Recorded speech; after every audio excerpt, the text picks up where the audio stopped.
KubeCon is over, I'm back, so this is the first interview from KubeCon.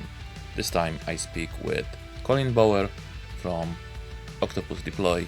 We talk about KubeCon, we talk about Octopus, we talk about Argo CD, and a couple of other things. Enjoy.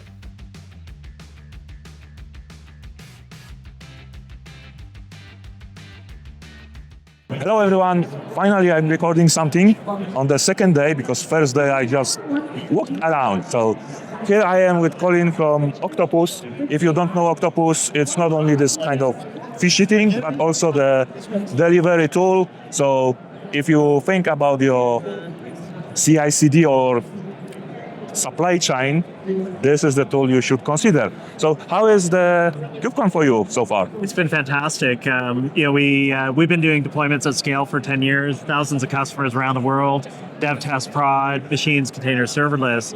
Earlier this year, we acquired Codefresh and got more heavily involved in Argo. So Octopus does a little bit of Argo, but Codefresh was built on Argo.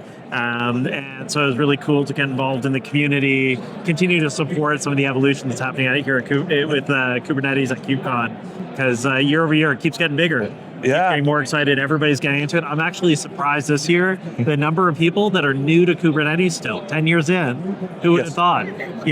Paul's talk earlier today, most of the room this was their first KubeCon. So It just tells you where we are in the adoption cycle. We're moving out of early adopters, going to early majority. There's a lot of people here trying to learn about how do I do deployment on Kubernetes. Yes, and I think that we are living in some bubble, right? We think about those standards, best practices, doing things right. Then we come to the people and they just run bash scripts and that's it, right? Yeah. So we are still in this kind of early adopting stage, even for CI/CD. And this thing with Argo, I think is like a big deal for you because this changed, I think, even a little bit the focus, because Octopus before was mainly focused, at least as I observed this, at CD part, so delivery part. Yep. Right now you have the full chain related to Kubernetes, related to GitOps, which is completely different.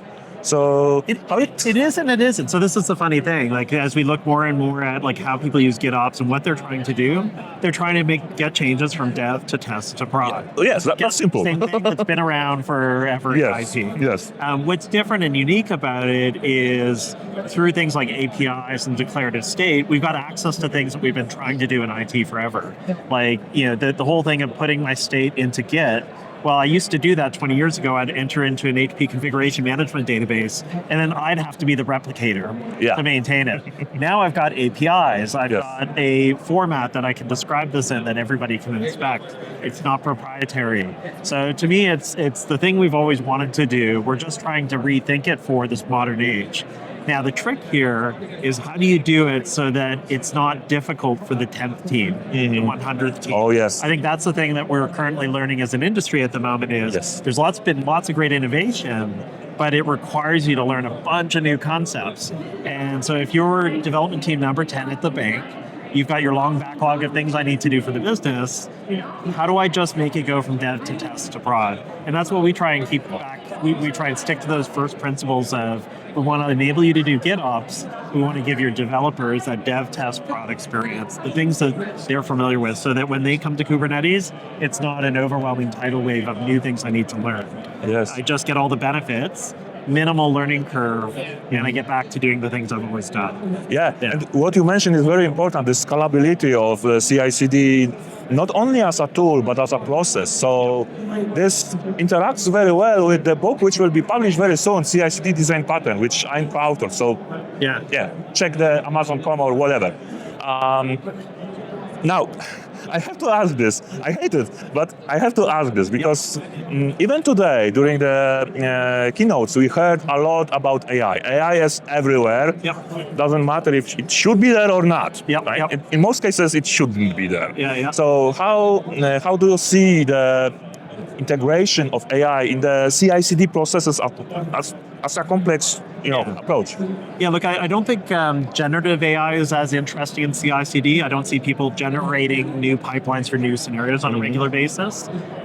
I see AI probably in two things. One is more summarization. So what happened? What's different? So looking at pattern detection. But you can argue that was ML. Like like this is statistical work that's been around forever, and so it's less the intelligence, it's more the pattern matching and trying to identify what's changed, what's different. The other thing that's interesting about it is how it's being used as the interface for the application engineer. So I'm really excited about the work we've done with GitHub around Copilot, because for us, the application engineer doesn't want 14 tabs open. I was talking to one customer where they're saying they've got 2,000 teams, and it's like they don't want to have a 15th tab, because what that means is I've got to visit 2,000 teams and teach them about the 15th tab. Oh yes. And they're like, I don't care how good it is. That just is not what I want to spend my next year doing. And so the idea there of natural language or a chat interface being close to the developer and becoming the interface that can parse between, I need to now go to talk to Octopus about that, or I need to go talk to Kubernetes about that.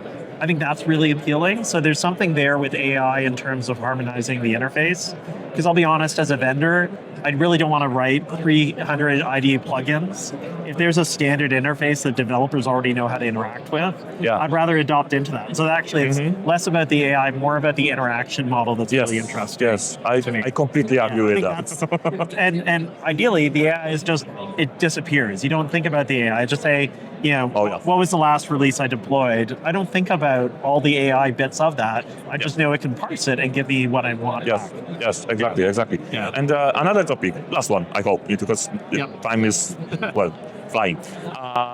So OpenTelemetry said lastly that they will also support CI/CD pipelines, and we can have the proper observability in CI/CD. So besides DORA and all those aspects where we, let's say, measure CI/CD, how do you feel and how it may help Octopus to be like even more good tool and better tool for the teams to do their job really?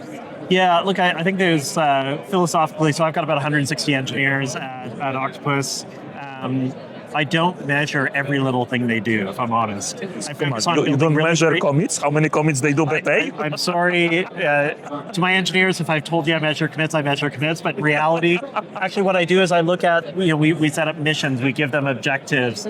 Their job is to work together as a team, each responsible for their bit, but accountable for the mission. And so we focus on product adoption, satisfaction, some of those higher level metrics that at the end of the day, these more activity-oriented metrics never give you that context. Yes. And so with things like DORA and space, the reason they're multidimensional is they're recognizing no one measure is actually going to give you the answer. And so CI/CD visibility, it's just telling you there's no pulse there, but it doesn't tell you, is the person going through a heart attack? Is the person been, fallen off a bridge? You need to look at other context. Oh, definitely. And so, like whether it's OTEL or CD events that the CD Foundation is working on, we think these are interesting signals, but they're not the answer. And so we love things like, there's a company called Multitudes that does this. They're trying to, how do I take these metrics and add the human element to it? So we use their products internally, because to me, all of these measures, they're part of the puzzle, but they're not the puzzle. And I think we just got to make sure we don't mix that up. But yeah, we're really excited. We're watching what CD Foundation is doing with CD events. We've got some work that we're doing with Datadog. They'll have an announcement soon on CI/CD visibility. It's. I think you want to measure frequency. That's the thing at the end of the day. If a team is shipping an application that's in active development, they're only shipping to production once a month, like something's not right there. There's opportunity to improve. But if they're shipping 50 times a day and every time it's breaking, that's also bad. Yes, even worse, I would say that. So I think, all these measures, none of them are going to tell you the answer. You still need the smart human to try and figure out, what does this mean for us in our context? Honestly speaking, what you said resonates with me fully, because I am CD Foundation ambassador and also DevOps Institute ambassador. So I'm looking on this human side of the story, right? Because in DevOps, we tend to think about automation only.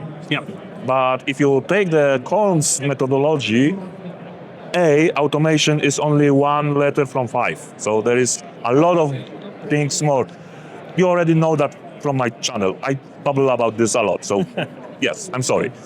Okay, Colin, thank you very much for your time. And it was really a pleasure to talk with you. And looking forward what Octopus will do with cooperation with Argo. It will be interesting for sure. Yeah, lots more we'll be sharing at our SHIP conference next week, and we'll see you at a future KubeCon. So yes, if you're out there and you see Octopus, come say hi. We'd love to talk to you. It's worth it. So yeah, thank you and see you soon. Thank you Very much. That's it. Next video soon. So stay tuned.